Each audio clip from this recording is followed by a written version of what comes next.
जितने भी भक्त आत्माएं पूजन में पधारे हैं सभी लोग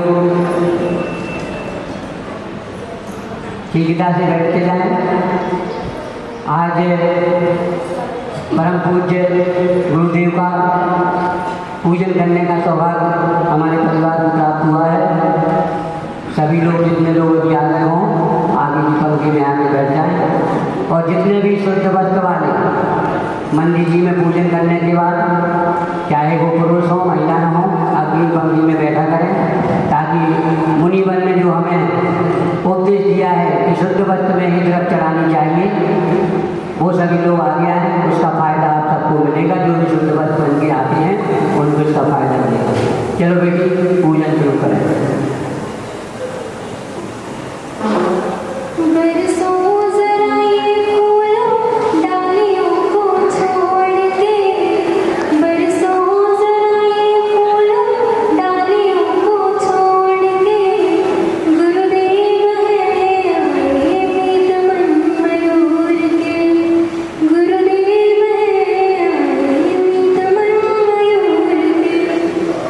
आचार्य श्री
ओंकारं बिन्दुसंयुक्तं नित्यं ध्यायन्ति योगिनः अमृतं मोक्षितं चैव ओंकाराय नमो नमः।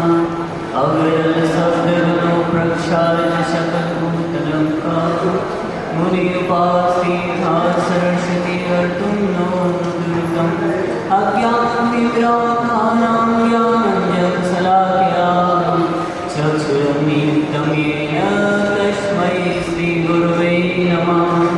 परं गुरुभ्यो नमः परम्पराचार्यगुरुभ्यो नमः। सकलविद्वैषिकं शेषां परिवर्तितं धर्मसम्बन्धिकं भवजीवमनः प्रतिबोधकारकं निजं शास्त्रं श्रीष्टोपदेशनामधेयम्। तस्य मूलग्रन्थकारकर्तारा श्रीगणधर्देवा सर्वदेवादिवस्तग्रन्थकर्तारा श्रीगणधर्देवा प्रतिगणधर्देवा वचनात्माच आचार्य श्री पूज्यपाद श्री विरचितं। मंगलं भगवान् वीरो मंगलं गौतमोगणी मंगलं कुन्दकुङ्गारोचेन्दर्मो सुमङ्गलं सर्वमङ्गलमाङ्गल्यं सर्वकल्याणकारकं प्रधानं सर्वधर्माणां जैनं जयतु सहस्रं कोटिशतं द्वादशे कोट्यो लक्षाणशीतिकानि चैव पञ्चाशत्सहस्रसंख्यावेतशतं पञ्चपदं नमामि।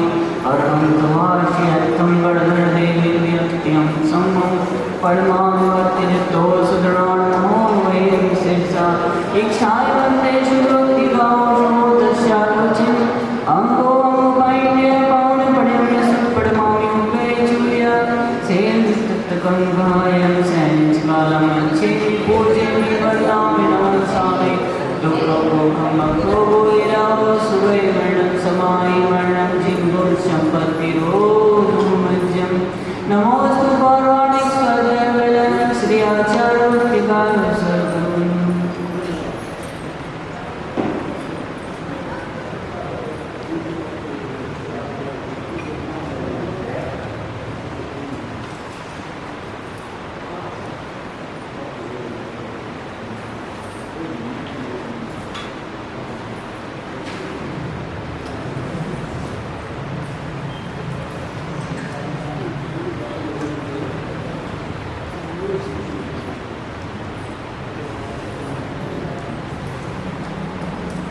सुजलविकारेभ्यः सुपरमतिभावनाप्रवृत्तिभ्यः सुचरितगुणो गुरुभ्यः छत्तीसगुणसमग्रे पञ्चम्याचार्यसंसंसंसे शिष्यामृतं श्रीधर्मायणे सदावन्ते गुरुभक्तिसंयमेन अगरव्य संसारसायनं घोरं छिन्नत्यर्चकं मङ्गलमन्पावेति ये नित्यं गतवन्तो निर्दाज्ञानाद्योताकुला सत्कर्माणि शास्त्रबोधना साधुर्या साधवा शीलप्रावरणागुणचरणाचरणागते जोनिका मोक्षद्वारकपाटपाटन्पटा पीडन्तु मां साधवा गुरुवापन्तिनो नित्यं ज्ञानदर्शनायका चारित्राणगम्भीरा मोक्षमार्गोपदेशा इच्छाविद्यायार्पितावशो दशालोचित समणान् संदर्शन संयुक्तान् पंचम्याचारमायिर्याणमायरसुतराणोदेश्याणोपज्जायन्ति अंचेनि पूजेनि वन्दामि नमसामि दुर्लोकमहोयया सुवै मरणं समाहि मरणं जिह्वोत्सम्पत्तिरोधुमज्जं यस्य स्वयं स्वभावाद्धिर्रमामि सकर्मणा तस्मै संज्ञानरूपाय नमोऽस्तु परमात्मने।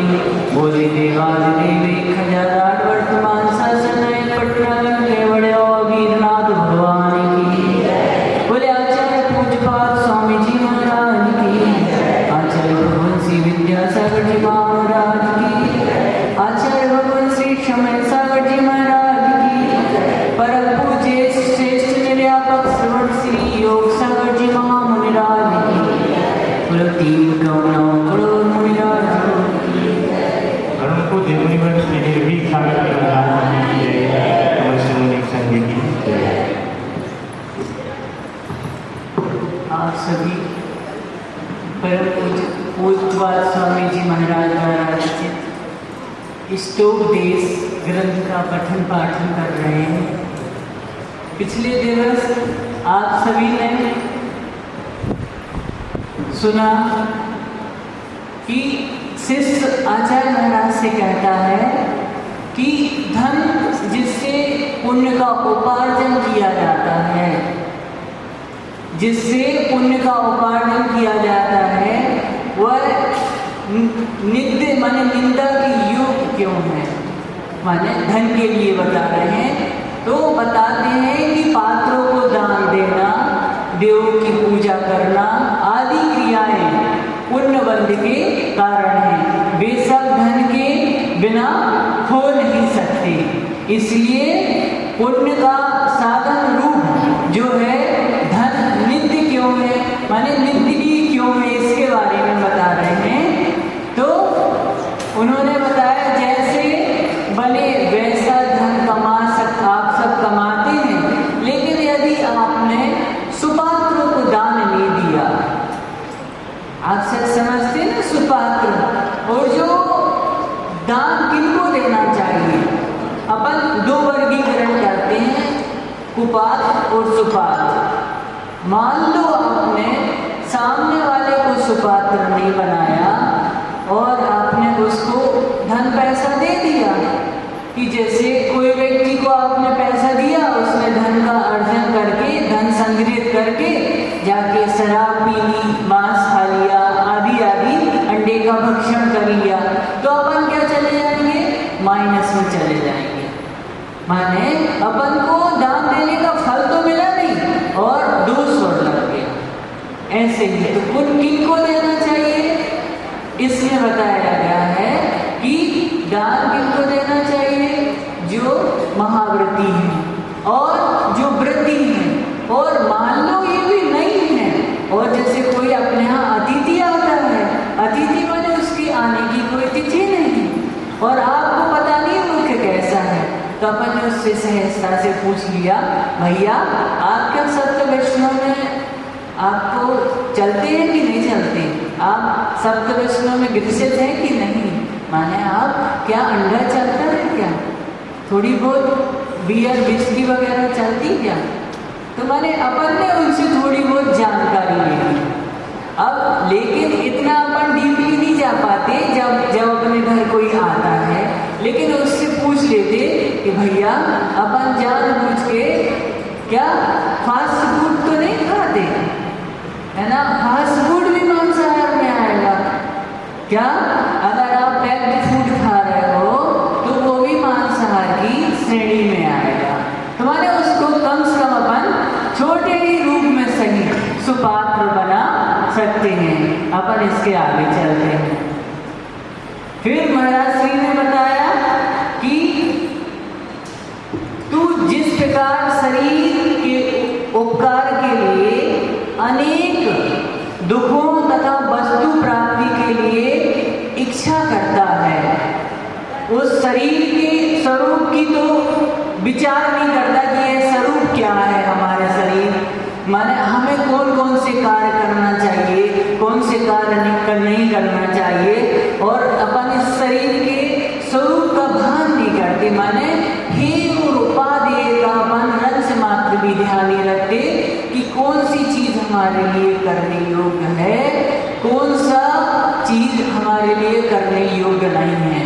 तो इन चीजों का अपन हे उपादेय का ध्यान नहीं रखेंगे, माने अलग अलग श्रेणी आ जाती, उसमें भाषा समिति भी आ जाती, रहन सहन, बैठने बांटने, बात करने का जो तरीका है, हर स्थिति और परिस्थिति से हे उपादेय का भान रखना होगा।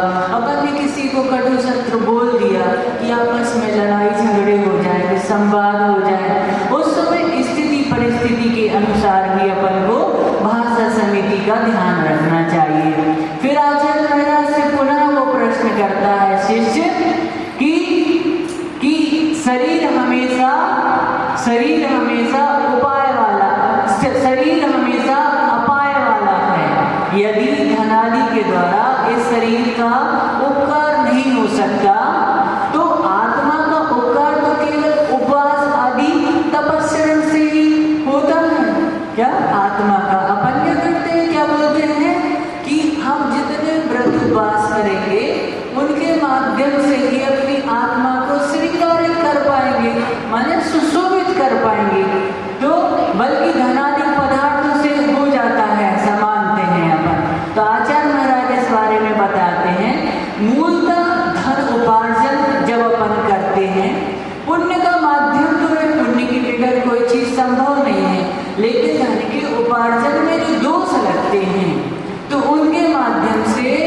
अपन दोषों के निर्मूलन के लिए क्या करते हैं, प्रक्षालन के लिए क्या करते हैं, दान देते हैं। और उसमें भी अपन श्रेणी बना लेते हैं कि किन को किस उद्देश्य से देना। सर्वोत्कृष्ट अपन बोलते हैं कि जैसे मंदिर, जिन आयतनों की सुरक्षा, रक्षा और अपने आयतनों का संरक्षण और संवर्धन, ये भी प्रमुखता से आता है। और साधु तो आते ही हैं सुपात्रों की श्रेणी में, तो इनके माध्यम से अपन पाप बंध से बच सकते हैं और उनका प्रक्षालन निर्मूलन भी हो जाता है। और अगर अपन ये प्रक्षालन नहीं करेंगे तो अंत में क्या होगा कि सब नष्ट हो जाएगा। और सरकार क्या करेगी, इनकम टैक्स की रेट के माध्यम से सब कुछ जब्त कर लेगी। वो क्या आएगा, पाप कर्म का उदय आएगा तब। तो अपन आगे चलते हैं। फिर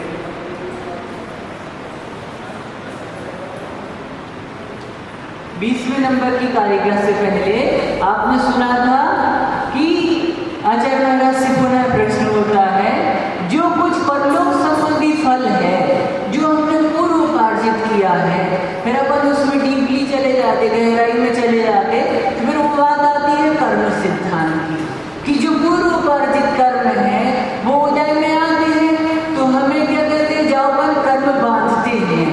तो अपन बांधते समय, कर्म बांधते समय ये सोचते नहीं है कि हे उपादेय है कि नहीं। और जब कर्म बंध जाते तो वो हमें रुलाते हैं, और रुलाते हैं, सताते हैं, और फिर हम बोलते हैं कि भगवान इन कर्मों से हमें मुक्ति मिले, हम क्या सिद्ध चक्र महामंडल विधान कराएंगे, हम शांति विधान कराएंगे। भगवान हम प्रतिदिन संकल्प करते हैं कि भगवान रोज शांति धारा पूजन करेंगे। तो यदि अपन इनका बिफोर पहले से ध्यान रखें तो इनकी समस्या बने ही ना। अपन प्रतिदिन अभिषेक पूजन करें। आज जब प्रातःकाल जिन मंदिर गए, हम सभी बड़े बाबा के जिनालय गए, तो देखा कि जितने जिन बिंब हैं, दिन प्रतिदिन जो पहले का समय था कि सैकड़ों पुजारी पूजन करते थे। पुजारी से आशय वेतनिक वाला व्यक्ति नहीं बोल रहे हम, जो श्रद्धा भक्ति भाव से चाहे श्वेतांबर चाहे पीतांबर वस्त्र धारण करके अभिषेक पूजन करने वाला व्यक्ति, उस समय भीड़ रहती थी। तो आज जब भीड़ जब नदारद दिखी तो ऐसा लगा कि आखिर कारण क्या है, क्या इनका भगवान के प्रति मोह भंग हो गया। देखो, मोह यदि आप भगवान से करोगे तो आप, है ना, कल्याण का मार्ग प्रशस्त होगा।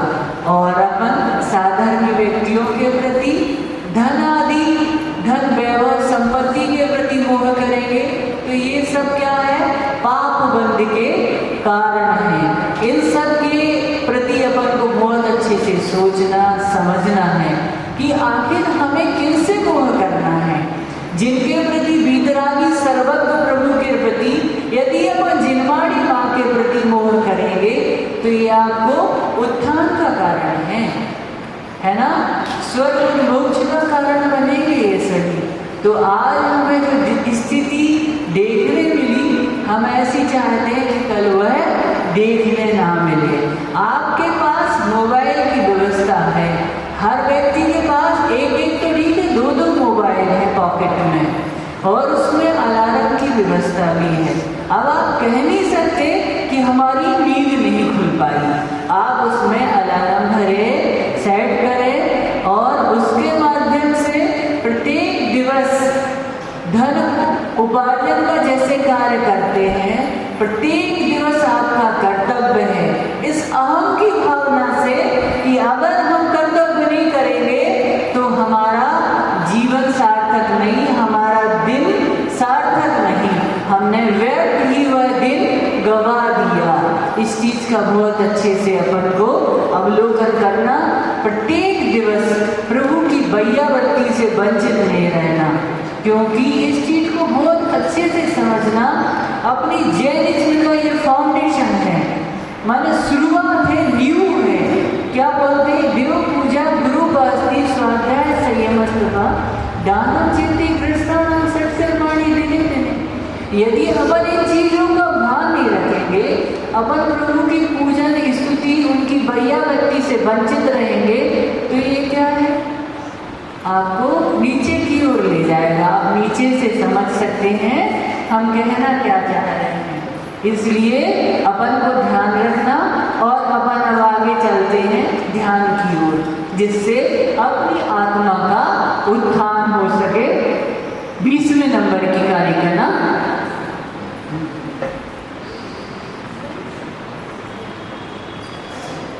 इतश्चिंतामणिर्दिव्य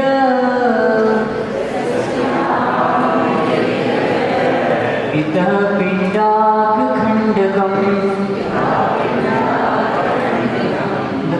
ध्यानेन चेदुवे लभ्ये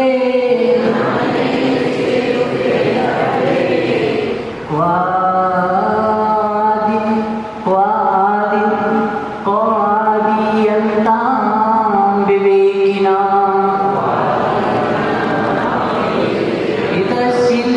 इतश्चिन्तामणिर्दिव्य इतः पिण्डाकखण्डकम् ध्यानेन चेदुवे लभ्ये क्वादियन्तां विवेकिनाम्। इतः माने इधर तो, दिव्य माने दिव्य, चिंतामणि माने चिंतामणि रत्न, और इतः माने इधर, पिंड्या खंडकम माने खली का टुकड़ा, माने खली अपन समझते ना जो जानवरों को यूज किया उपयोग की जाती है। चेत माने यदि, उभय मानो माने दोनों ही प्रकार से, और ध्यानेन माने ध्यान के माध्यम से,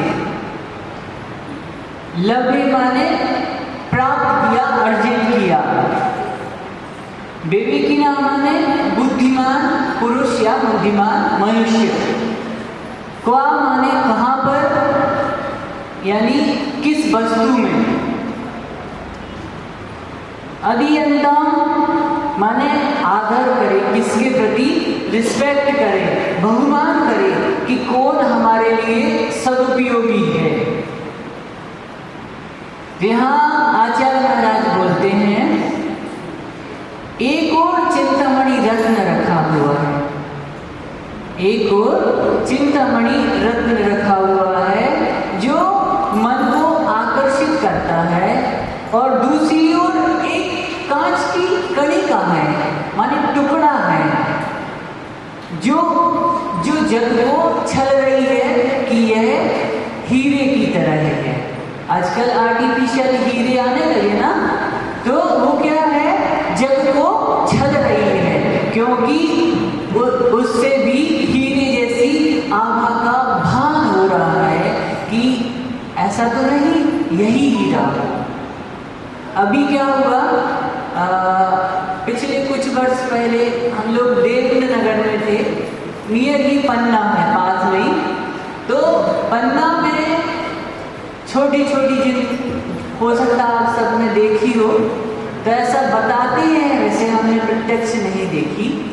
तो मैंने एक जगह अलर्ट होती है गवर्नमेंट की तरफ से कि आपको 20 बाई 20 या 100 बाई 100 की जगह अलर्ट है, तो व्यक्ति उत्खनन करने लगते, और उत्खनन करते करते कभी किसी को माने भाग्य के अनुरूप कुछ रत्न हासिल भी हो जाते, नहीं तो नहीं भी मिलते, ऐसा कोई जरूरी नहीं है। तो उस समय कैसे ही लोगों ने बताया कि एक झाड़ू लगाने वाली दादी थी, बाई थी, वो झाड़ू लगा रही थी सड़क के किनारे किनारे, तो उसको हीरे के 2-3 टुकड़े हुए। तो मैंने ऐसा अपन गुड लक बोले उसको कि लोग लाखों रुपए खर्च करने के पश्चात भी हीरे को प्राप्त नहीं कर पाते, और किसी को सहजता से भी बहुमूल्य रत्न अर्जित हो जाते। तो कहने का तात्पर्य है कि मान लीजिए कि ध्यान के द्वारा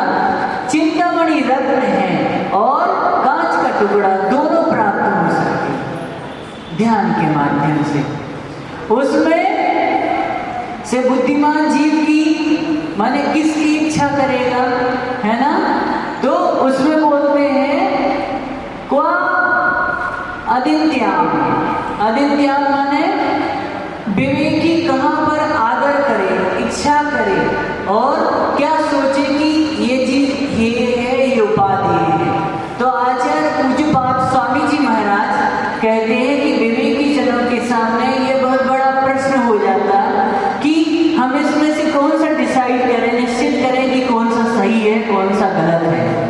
तो चिंतामणि रत्न प्राप्त करने की इच्छा करने वाला रत्न की ओर ध्यान नहीं जाने पर भी अपने आप को विवेकी मान लेता कि मैं सबसे बुद्धिमान पुरुष हूँ, मुझसे ज्यादा कोई बुद्धिमान हो ही नहीं सकता। तो यह उसका अज्ञान है। अज्ञानी की कोटि में रखने से उसे बुरा लग सकता है और वह सोचता रहता है कि सामने वाला हमारा अपमान कर रहा है कि मुझे अज्ञानी कह दिया। अपन अज्ञानी बोल दो तो बहुत बड़ी माने उसकी इंसल्ट हो जाएगी। लेकिन बुराई का काम करने पर बुरा कहने वालों के प्रति बुरा नहीं सोचना, ये बात भी बहुत बड़ी बात है। यदि सोचे कि हम अज्ञानी भी नहीं हैं और ज्ञानी भी नहीं हैं और इस बात को सोच के आगे बढ़ जाए तो दोनों बातें एक साथ सिद्ध नहीं हो सकती। कोई भी जीव दोनों संज्ञाओं से रहित नहीं हो सकता, क्योंकि वह या तो ज्ञानी अथवा अज्ञानी, बीच की श्रेणी में नहीं आएगा। तो वह अचिंत्याम विवेकिना माने विवेकी क्या करे, कहाँ आदर करे, कहाँ किस चीज पर श्रद्धा करे, वस्तु स्थिति को वो कैसे समझे। तो यह प्रश्न पुनः उठता है कि जो अपने आप को विवेकी नहीं होने का और विवेकी मानता है कि उसे बोलने की एकदम तिल मिला जाता है, ये तो अविवेकी व्यक्ति है। और भीतर के भीतर उसके अंदर एक ठेस पहुंच जाती है, ठोकर लग जाती है कि सामने वाला व्यक्ति हमारा अपमान कर रहा है या हमारे ऊपर कोई व्यंग्य कर रहा है। तो अज्ञानी के कारण सही मूल्यांकन नहीं हो पाता, परंतु ज्ञान के द्वारा सही मूल्यांकन होता है। खली का अर्थ माने जो जानवरों को खिलाई जाती है, और खली से क्या निकलता है, तेल निकलता है, और जो शेष बचता है वह निस्सार है, वह अपन तेल उपयोग कर लेते और वह जानवरों को खली दे देते। ये क्या है, उपकार मानना कहाँ तक उचित है, ये सही है कि गलत है। तो चिंतामणि रत्न के समान आत्म तत्व को छोड़कर शरीर का मूल्यांकन करना अविवेकी का है। अपन ने चिंतामणि रत्न को छोड़ दिया और मूल्यांकन करने लगे, तो ये क्या है, अविवेकी व्यक्ति के लक्षण हैं। आचार्य कुंद स्वामी ने अनेक स्थानों पर ऐसे प्रश्न उठाए और कहे, उसका हल भी निकाला। एक स्थान पर समयसार ग्रंथ में उन्होंने उपरोक्त कथन के माध्यम से यह बताने का भी बहुत अच्छे से प्रयास किया कि जैसे एक व्यक्ति कपूर की खेती करता है और कपूर की खेती, और दूसरी ओर वह प्याज की खेती करता है, और प्याज की खेती की सुरक्षा के लिए, बाड़ी के लिए वह कपूर के पेड़ को नष्ट करके बॉर्डर में बाड़ी के रूप में लगा देता है। तो यह करना क्या उचित है? जो चीज जिसका मूल्य अधिक है, मूल्यवान वस्तु है, उसका संरक्षण होना चाहिए, और अपन ने सस्ती वस्तु को बचाने के लिए मूल्यवान वस्तु को नष्ट कर दिया। ऐसी स्थिति क्या है, महाअज्ञान की तरह। उसी प्रकार उन्होंने बताया कि एक व्यक्ति जो डोरी की आवश्यकता पड़ी, माने डोर जो है धागा है, तो इधर उधर देखता है, नहीं मिला तो उसने गले का हार के पीछे जो धागा बांधा रहता है उसको तोड़ के उपयोग कर लिया। ये क्या बात हुई, अज्ञानी बात हुई। माने अज्ञान दशा है।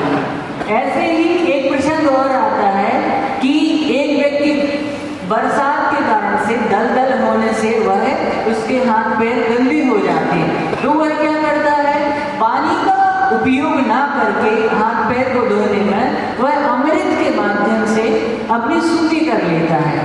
तो ये क्या है कि उसने कीमती वस्तु को नष्ट कर दिया, उसने उसका मूल्य नहीं समझा और मूल्यांकन ना करके वह व्यर्थ ही गवा दिया। तो यह क्या है, अज्ञान दशा है।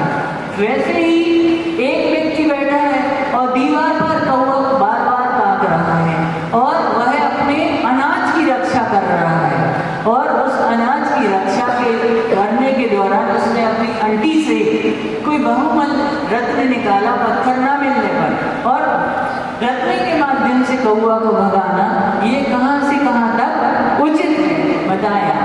माने ये क्या है, अज्ञान दशा है। कितनी अच्छी बात माने समायोजन किया गया है इसमें आचार्य कुंद स्वामी जी का, कि कितने अच्छे से उन्होंने प्रस्तुति की है। फिर इसमें आगे बात आती है कि किसी एकांत व्यक्ति को तो ठीक कह दो अपन, हाँ, और उसका ऐसा कहना ठीक है या नहीं, कार्य उचित था कि नहीं, किसी ने भी विवेक से कार्य नहीं किया। अतः जिस प्रकार इन सभी के कार्य उचित नहीं है, उस प्रकार हम और आप सभी कार्य उचित नहीं कर रहे हैं।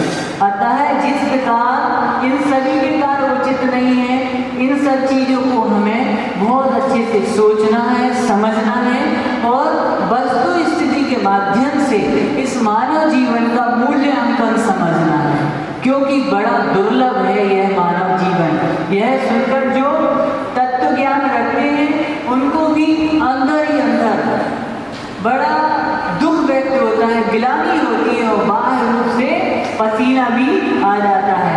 इसी को बोलते हैं हृदय स्पर्शी वाणी के माध्यम से आपने किसी वस्तु स्थिति का अवलोकन किया और अंतस में उसको छूने का प्रयास किया और अवलोकन करके हे उपादेय का आपने भान किया।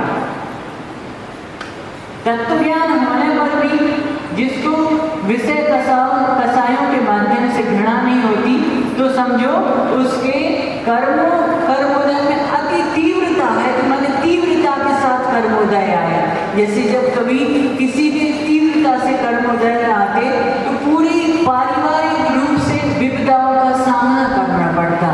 तो गुरु भगवान हर समय यही कहा करते थे कि बस विषमताओं में समता रस का पान करना, धैर्य रखना, साहस रखना।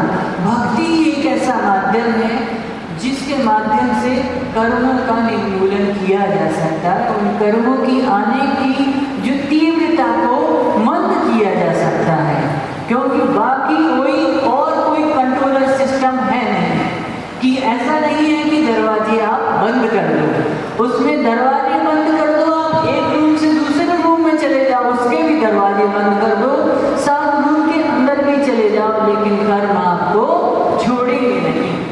ऐसी स्थिति जब बनती है तो बोलते हैं जो जागरूक नहीं है उसे सभी दिशाओं से डर रहता है, और जो सतर्क है वह कहीं भी चला जाए उसे कोई डर नहीं लगता। ऐसी स्थिति बनती है। तो कामयाब होने के लिए आपको अपने लक्ष्य के प्रति निष्ठावान होना पड़ेगा।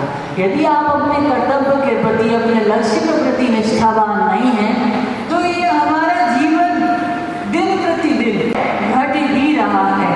आचार्य कुंद स्वामी जी ने भी कहा है, कोहम किए दुर्गुणा, कोहम किए दुर्गुणा क्वा व्या किम प्राया किम निमित्त का इतु हम प्रत्ययम नो चेत स्थाने हम मतिर भवेत।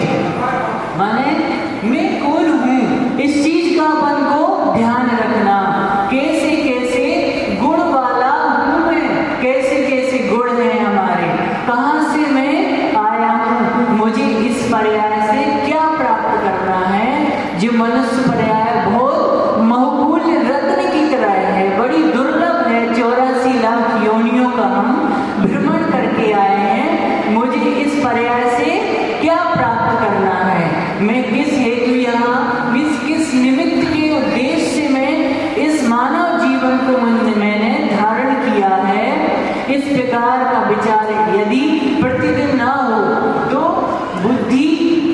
अयोग्य कार्य में हमारी प्रवृत्ति हो जाएगी, हम अयोग्य कार्य में संलग्न हो जाएंगे और हम अवलोकन ही नहीं कर पाएंगे कि यह मानव जीवन की यथार्थ सार्थकता है क्या।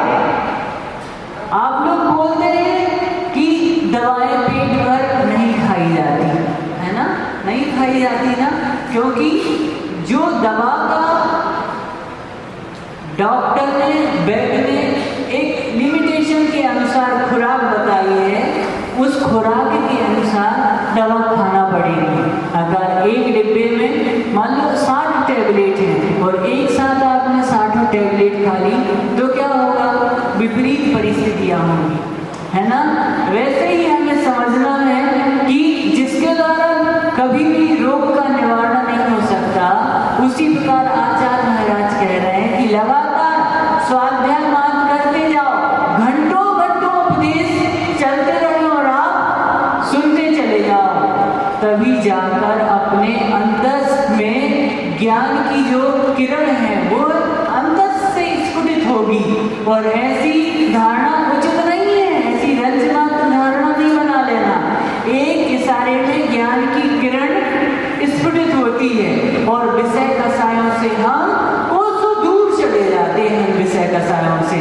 ऐसा प्रयास करना सर्वथा उचित है, क्योंकि अपन ने माँ जिनवाणी का पठन पाठन श्रवण नहीं किया, अपने अंतस में नहीं उतारा, तो हमारा जीवन व्यर्थ चला जाएगा।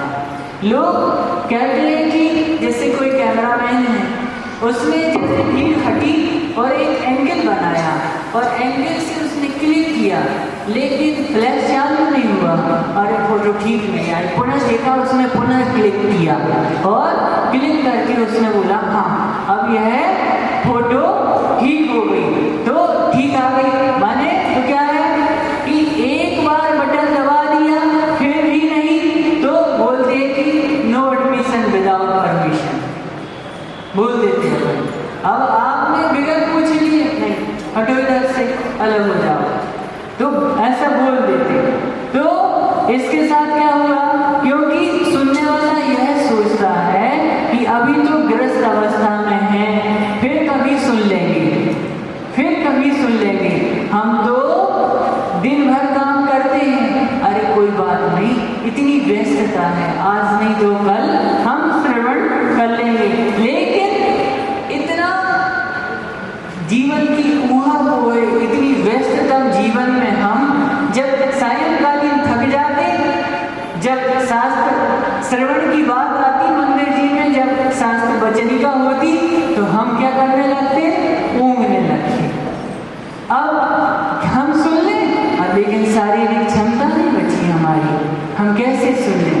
जब ऐसी स्थिति आती तो क्या होता, आया राम गया राम, हम कुछ अर्जित करना चाहते लेकिन शरीर हमारा साथ नहीं देता। उन विपरीत परिस्थितियों में हमें सोचना है। हम ये सोचते हैं कि इस युवावस्था में कोई बात नहीं, बाद में कर लेंगे धर्म वृद्ध अवस्था में, लेकिन जब जागे तब सवेरा, क्योंकि जब हम नींद से उठ गए, जाग गए तो सुबह हो गई। लेकिन एक एक दिन बहुमूल्य है, इसका हमें बहुत अच्छे से अवलोकन करना, विचार करना। एक और दिन चिंतामणि रत्न की बात चल रही तो दूसरी ओर कांच के टुकड़े का अपन अवलोकन कर रहे हैं। दोनों में अपन ध्यान के द्वारा प्राप्त करने का प्रयास कर रहे हैं। ध्यान की अवस्था हमें सोचना है, जब ध्यान करते हैं, हम अपने आप को एकाग्र करते हैं, तो शरीर और आत्मा को हम विपरीत समझने लगते हैं, क्योंकि मरता तो क्या है, ये शरीर मरता है, नष्ट होता है क्या, ये शरीर है, बार बार यह शरीर क्या, आत्मा कभी मरती नहीं है, है ना। आप सब तो जानते हैं, बचपन से ही बताया गया, आत्मा कभी मरती नहीं है, शरीर ही मरता है और एक शरीर से दूसरे शरीर में यह आत्मा पुनः चली जाती है। तो विवेकी तो हीरे का, रत्न का आदर करेगा और आत्मा हीरे के रत्न के समान है। यदि अपन ने इसका बहुत अच्छे से वर्गीकरण नहीं किया तो दिन प्रतिदिन हमारा समय बीतता जा रहा है, दिव्य मणियों के समान। वैसे ही आत्मा के लिए कोई उपमा नहीं दी जा सकती, क्योंकि आत्म तत्व अनुपम और अतुलनीय है, अवर्णनीय है। ऐसे आत्म तत्व को प्राप्त करना होगा तो निश्चित रूप से कल्याण अथवा आपका कल्याण होगा। अगर आपने इसकी परवाह नहीं की तो अपना जीवन व्यर्थ चला जाएगा। हमें शांति के लिए उतनी ही बहादुरी की आवश्यकता है जितनी कि हम युद्ध के समय में रखा करते हैं। जैसे युद्ध के समय में जो बॉर्डर पे सैनिक है तो पूर्ण एकाग्रता के साथ, तल्लीनता के साथ अपने मन को संतुलित रखता है और अपनी दृष्टि को केंद्रित करके रखता है कि हमारा उद्देश्य क्या है, हमें सीमा की सुरक्षा करना। ऐसे ही हमारा उद्देश्य क्या है, क्या उद्देश्य है कि एक एक समय निकल रहा है। इस आत्म तत्व के माध्यम से हमें सोचना है, समझना है कि जब आप कुछ नहीं कर सकते तो एक चीज अवश्य कर सकते हैं, वो है क्या है, प्रयास। अगर प्रयास नहीं करेंगे तो सफलता नहीं मिलेगी। विश्वास वह शक्ति है जिससे उजड़ी हुई दुनिया में प्रकाश लाया जा सकता है। क्योंकि अपन विश्वास ही करते हैं ना, श्रद्धा करते हैं, हम ऐसा मानते हैं। ये आपने आचार्य कुंद स्वामी जी को, आचार्य पूज्यपाद स्वामी जी को, आचार्य समंत स्वामी जी को, आचार्य गौतम गणधर जी स्वामी को नहीं देखा ना, नहीं देखा ना अपन ने, किसी भगवान को साक्षात नहीं देखा, लेकिन यह समझते हैं कि ये गणधर भगवान की जो ध्वनि है, जो दिव्य ध्वनि है, वो गणधर द्वारा उच्चरित उन्होंने ग्रहण की और लिपिबद्ध किया गया यहाँ पूर्वाचार्यों के द्वारा, और उसका हम पठन पाठन कर रहे और इस जन्मवाणी माँ के ऊपर श्रद्धा कर रहे, आस्था कर रहे, विश्वास कर रहे कि ये हमारे वीतरागी सर्वज्ञ प्रभु हैं। ये उनकी छवि है, वो यथार्थ में भगवान ही नहीं साक्षात, लेकिन उनका एक स्वरूप है कि ये भगवान मान के चल रहे अपन उनके स्वरूप को। इसलिए हमेशा अपन को क्या करना है कि बाहरी ऊहापोह से बचकर शांति की ओर अग्रसित होना, और दुनिया की जो चकाचौंध है, रंगीन दुनिया है, इसको बोलते हैं बहिरूपिया की तरह है। आज कुछ रंग बनाएगी तो कल कुछ रंग के रूप में परिणत हो जाएगी। ये हमें बहुत अच्छे से समझना है कि जीवन क्या है, एक रेल बसेरा है। कुछ दिन यहाँ ठहरना है और फिर यहाँ से चले जाना है। ना ठोर है ना ठिकाना, इस सफर का ना कोई ठिकाना है ना, कुछ देर यहाँ रुककर आगे चले जाना। ये चीज बहुत अच्छे से समझनी है। आचार्य महाराज कहा करते थे, क्या क्या था क्या हूँ क्या बनूं, रे मन अब तो सोच, वरना मरना वर्ण कर बार बार अफसोस। इस दुर्लभ पर्याय को समझना, क्योंकि बड़ी दुर्लभता से हमने ये जीवन पाया है। बिल्कुल फिल्मी पर्दे की तरह है, क्योंकि फिल्मी पर्दे में जो पर्दे के पीछे का जो रूपांतरण है और पर्दे के बाहर का रूपांतरण है वह बिल्कुल भिन्न है, सर्वथा अनुचित है। वह आपको बहलाने का, आपको मनोरंजन करने का प्रयास करता है कि बाहर की क्या स्थिति है और भीतर की क्या स्थिति है। तो बोलते हैं बाबू अपन को समझना है, क्या बाबू अपन को समझना है, रहे या ना रहे हम, क्या महंगा करेंगे, कहते हैं ना। फिर ये चीज अपन ना देखेंगे ना समझेंगे तो आज नहीं तो कल अंतिम पड़ाव तक समझना पड़ेगी।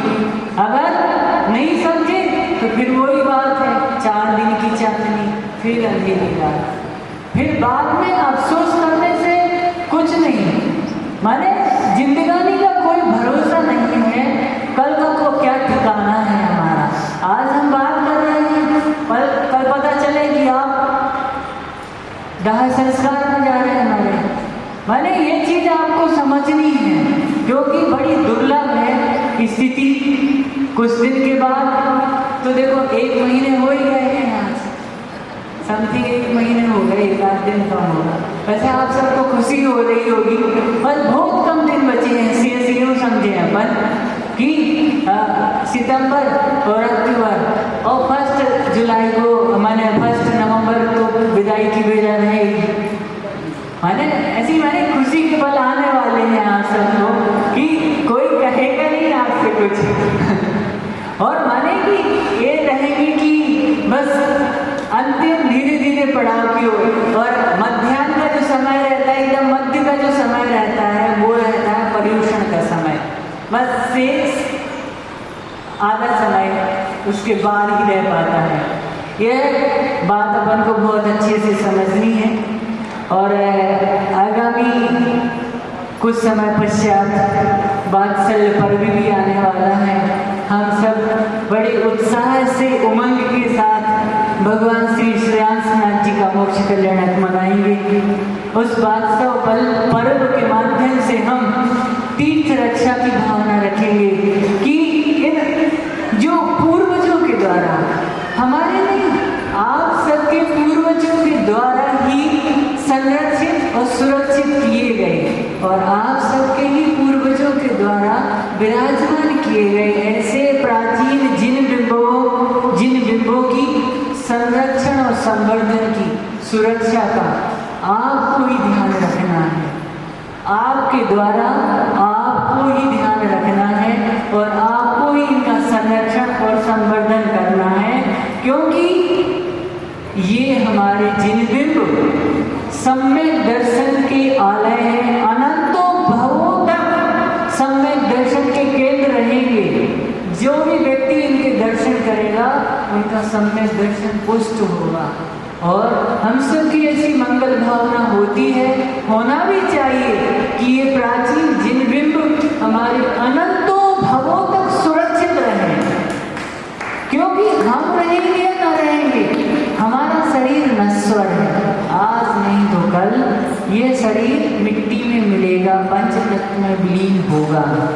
हमारा यह उद्देश्य होना चाहिए कि इतने चिर दीक्षित मुनिराज के चातुर्मास का कलश प्रत्येक घर में जा सके। उसी योजना के साथ साथ कि हमारी जो सहभागिता है पूरे क्षेत्र के प्रति श्रद्धा भक्ति समर्पण के साथ हो, जिससे उसी योजना के तहत ये चातुर्मास का कलश दिवाली के पश्चात जब आपके घर में सुशोभित होगा, जब आप भगवान महावीर स्वामी जी के निर्माण कल्याणक की पूजन करेंगे और जब बाजू में आप जब देखेंगे बाजोटी के ऊपर रखा है, देखो चातुर्मास का कलश, ऐसे चिरदीक्षित मुनिराज अपन बोलते थे ना, आचार्य भगवान इतने चिर दीक्षित हैं, कितने 55-56 वर्ष हो गए, उन्होंने निर्दोष समाधि धारण की और जैसा चिर दीक्षित मुनिराज निर्दोष शैया का पालन करने वाला, जिनके माध्यम से हजारों व्यक्ति अहिंसा दीक्षित हुए। अहिंसा दीक्षित के माध्यम से हमारा आशय कि छोटे बड़े व्रतों को उन्होंने अंगीकार किया और उसके माध्यम से उन्हें अपने आप को अलंकृत किया, तो वह क्या होगा, उनका सुमरण हुआ होगा। बस उनका एक ही भाव शेष होगा, लौकिक देव कौन बनता है, जो निर्दोष चर्या का धारी चिर दीक्षित मुनिराज, वो तो आचार्य महाराज थे। उनकी मंगल भावना हर पल भावना रहती, जगत कल्याण की भावना भाने वाला तीर्थंकर प्रवृत्ति का बंध का कारण होती है। बस एक भाव शेष होगा, जब अपन सभी आप क्या श्रावक के कोटे में होंगे और हम ऐसी भावना करते कि बड़े महाराज जी के साथ हम सब मुनि महाराज के कोटे में बैठेंगे, तो लगेगा कि देखो ये सब क्या रहस्यमयी रहली वासी हैं और बड़े बाबा के भक्त हैं और बड़े बाबा के भक्त आचार्य महाराज के समोसरण में श्रावक की कोटि में बैठे हैं। बड़ी दुर्लभ क्षण होंगे वो है अपन को दिल और दिमाग से यह भावना भावना है प्रत्येक दिवस कि भगवान हमें इतनी शक्ति सामर्थ्य देना कि हम भी आचार्य भगवान के समोसरण में श्रावक की कोटि में सकें और छोटे बड़े नियमों के माध्यम से हम अपने आप को संस्कारित कर सकें, श्रृंगारित कर सकें, जिससे हमारा जीवन का उत्थान हो और कल्याण के मार्ग पर हम प्रशस्तित कर सकें। मैं रहूं या न रहूं, मैं रहूं या न रहूं, लेकिन हमें इन तीर्थ क्षेत्रों का संरक्षण संवर्धन करना है। एक चीज़ का अवश्य प्रयास करना, हम अपनी वाणी को विराम देते हैं कि जो स्वतंत्र भैया ने शुरुआत की थी और बहुत अच्छी बात लगी, लेकिन शायद थोड़ी सी कमी का एहसास हो रहा है। हम आप सबको पुनः बताना चाह रहे हैं कि उन्होंने एक बहुत अच्छी शुरुआत की थी। उन्होंने उस शब्दों को बोला था, पुण्यानुभूति। हमने पिछले कई चतुर्मास में देखा, लोगों को ऐसा लगता है कि हम सबके सामने अपनी राशि को समर्पित करेंगे। माने उन्होंने जो जो छोटी बड़ी पूर्व में घोषणाएं की हैं, तो धीरे धीरे छोटी बड़ी राशियों के माध्यम से जो उनका समर्पण होगा, तो जो क्षेत्र में कार्य चल रहा है वह और द्रुत गति से चल सकेगा। अभी 100 कारीगर हैं, तो आप सबके सहयोग से 1000 कारीगर काम करेंगे, क्योंकि दिन प्रतिदिन समय निकाल रहा है, उस क्षेत्र की कार्य की कास्टिंग बढ़ती जा रही है। हमें इस ओर भी ध्यान रखना होगा, क्योंकि हमें वो भावना बहुत अच्छी लगी स्वतंत्र भैया की। ऐसा नहीं समझें कि वो कम उम्र में है आपसे, लेकिन आप सबके साथी ही हैं और अच्छे क्षेत्र पटना के ट्रस्टी भी हैं। उन्होंने जो बात रखी कुछ सोच समझ के रखी होगी और उस भावना को अपन सबको सहयोगात्मक रूप से सहयोग करते हुए आगे बढ़ाना, जिससे यह कार्य संपन्न हो सके। बोले देवादिदेव एक हजारा, श्री पटनागंज के बड़े बाबा श्री वीरनाथ भगवान की, बोले दान संग जिनवाणी माता की, जावाणी